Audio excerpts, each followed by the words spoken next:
I don't even know how to start this video. It's taken me a little bit of time to even sit down to film it because it was so hard to read the article that so many of you emailed to me, and I really appreciate you guys letting me know about this because I wouldn't have heard about it otherwise. But a corrections officer in Indiana sold his keys to male inmates and let them run rampant in the jail, harming 28 women. So that's what we're gonna talk about today. If you guys are new, hi, my name is Jess. I'm a person in long-term recovery who has been to prison. I am a mental health advocate, prison reform activist, TEDx speaker. I have a bachelor's degree in correctional program support services, and basically prison reform and recovery, mental health, it's my life. So it kills me that in 2022, shit like this is still happening. All right, let's kick this thing off.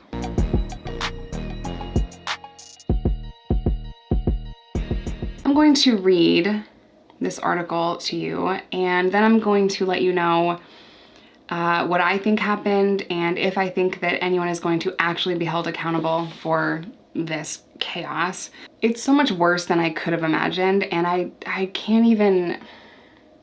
I'm just gonna read it to you because it's so hard for me to comprehend what these women went through. Female inmates at a jail in Indiana have alleged in a lawsuit that they were raped and assaulted by male inmates who bribed a guard to hand over the keys to their cell. We'll get into bribing a guard. Okay, yeah. Over a dozen female inmates filed the civil lawsuit last week in which they claimed that the former Clark County Jail officer David Lowe sold his keys to male inmates for $1,000 each on October 23rd, 2021. 8 women filed a federal civil rights complaint against Mr. Lowe, while other suit was filed on behalf of 20 women last month, reported by the New York Post. The former jailer also faces criminal charges of trafficking with an inmate, aiding escape, and official misconduct. He is scheduled to face trial on November 1st. Court documents say that Mr. Lowe, who was on duty the 23rd of October, gave the male inmates access to the female housing area. In what world does this piece of shit think that that's okay? In what world? Numerous male detainees used the keys obtained from Lowe to enter pods 4E and 4F, where they were raped, assaulted, harassed, threatened, and intimidated the plaintiffs in the lawsuit and other women for several hours, resulting in significant physical and emotional injuries. The male inmates did not come out till the next morning, during which several women claimed that they were harassed, and at least 2 women said that they were raped. According to the lawsuit, no jail officer came to the women's aid during the hours-long attack. So for hours, no one came to help them. The men allegedly covered their heads with towels to escape identification by surveillance cameras and threatened to harm the women if they shouted for help. Along with Mr. Lowe, the lawsuit also names the sheriff, Jamie Knoll, and accuses him of failing to properly staff the jail, train the officers, and supervise the jail officers to make sure they maintained adequate security at the jail. Attorneys for the women told Fox 8 the systematic failures allowed the assailants a free run. These systematic failures allowed numerous male assailants to have free run of the jail for several hours, resulting in a night of terror for these women. I am horrified for them, I'm mad, I'm disgusted, but I'm not surprised. And that is what's really sad. I'm not even surprised anymore. The jail where this happened is also one of the jails that was shown on 60 Days In. It has a ton of problems. And we've known that. If you watch 60 Days In, you know that there was a lot of issues, and this sheriff was gonna make it better. Yeah, how's that going, bro? Now, it's not in this article, but I did read in a different article as I was researching what happened, that the women, after they reported that the next day, they were, basically, they had all their possessions taken from them and they were punished for it. They had their blankets taken away, all their property taken away, and they were punished. Cool. The fact that not a single officer came to help the women makes me crazy. And you might be saying, oh, well, if they didn't scream for help because these guys threatened that they don't scream, then they wouldn't have heard it. That is not relevant. There is not just like 2 people working a night shift at a jail, a county jail. No.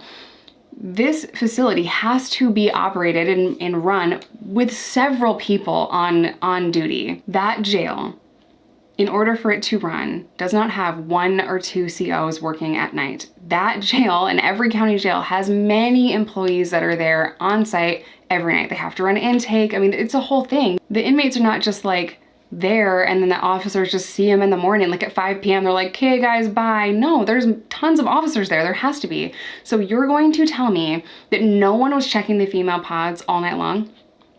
Why? How come no one was doing rounds? It does not surprise me because I have been in facilities where the women, specifically, were kept 23-1, which means we were kept in our cell most of the time, 23 hours a day, and let out for 1 hour a day. They were in a county jail where we're not convicted yet. We were kept 23-1, and we would go hours and hours and hours without anyone coming in to check on us. And that was horrible. Some women had seizures or medical emergencies, and it was just not good to leave an entire unit, entire dorm of people alone, locked in their cells for 5-6 hours and you're not checking on them. So why was no one checking on them? Again, doesn't surprise me. But in every single jail or prison, there is a central control where there are cameras and there's security. And you're gonna tell me that the person working in central control did not see the male inmates leave their cell, leave their housing unit, and go down the hall and go into the female unit?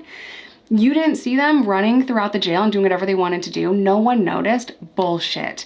That's just not possible. It is not possible for these guys to get out of their cell, out of their dorm, into the hallway, into the female unit, and have control not notice it. So David Lowe is not the only person guilty here, and I don't care what any news article says, other people were involved in this. They had to have been, because it is impossible for inmates to run around the jail without anyone saying anything. Do I think that David Lowe will go to prison?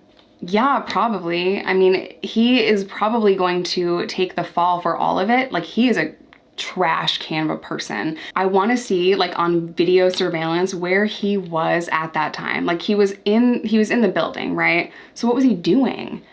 If he was the only person that knew about this, was he distracting the other guards? Like, what was going on? I want every single person held accountable. This is what is really sad about these kinds of cases. It's that, okay, we arrested the former jailer, right? So does it look like we are doing our job? Maybe to people that don't know how it works, but to the rest of the world, that corrections officer, okay, he's arrested. What more do you want, Jess? He's in jail. This is what happens. When a corrections officer does something heinous like this, okay, he'll get arrested, right? Sometimes. What ends up happening is policies are not changed, and almost always the jail or the prison never has to accept any wrongdoing or responsibility. They're like, that was the actions of one employee and that does not reflect us as a whole. And they never have to admit any wrongdoing, not in lawsuits, not in criminal cases. They're like, nope, that was the actions of one, and that's not who we are. And everyone will say how horrible it is, and that person obviously needs to go to prison and da-da-da-da, right? And then nothing changes. That's what makes me crazy. Larry Lawton put a video up about this same thing, and he pointed out some really good things. He pointed out the fact that a lot of people should not even be in county jails. They're literally only there because they got caught with some petty thing and they can't afford bail. And like, who can afford anything? Who can afford bail in 2022? Have you gone to the grocery store lately? Like, inflation's crazy. Bail reform is really important. In terms of bail reform, if you're arrested for something and you are not at risk of hurting someone else, or you're not a danger to anyone, you should just be able to ROR, sign yourself out of jail with a return ticket. Like, I will come to my court date not in orange and I will fight my case. But instead, people are arrested for minor things, and then they have this huge bill that they have to pay to get out. A lot of people cannot afford that. Like, if they're in jail for shoplifting or some petty crime, do you think they can afford $1,000 cash bail? No. Bail is egregious, and I just think that we need reform for that. So you're not sitting in jail. For one, you're not convicted yet, right? For two, it does not take that long to ruin your entire life. 30 to 60 days does not sound like a long time in jail, but it is just long enough to lose your job, your student loans, your housing, your animals. They can just be taken to a shelter if you're arrested and you don't have anyone to come get these animals. Your whole life can fall apart in just 30 to 60 days. Gone.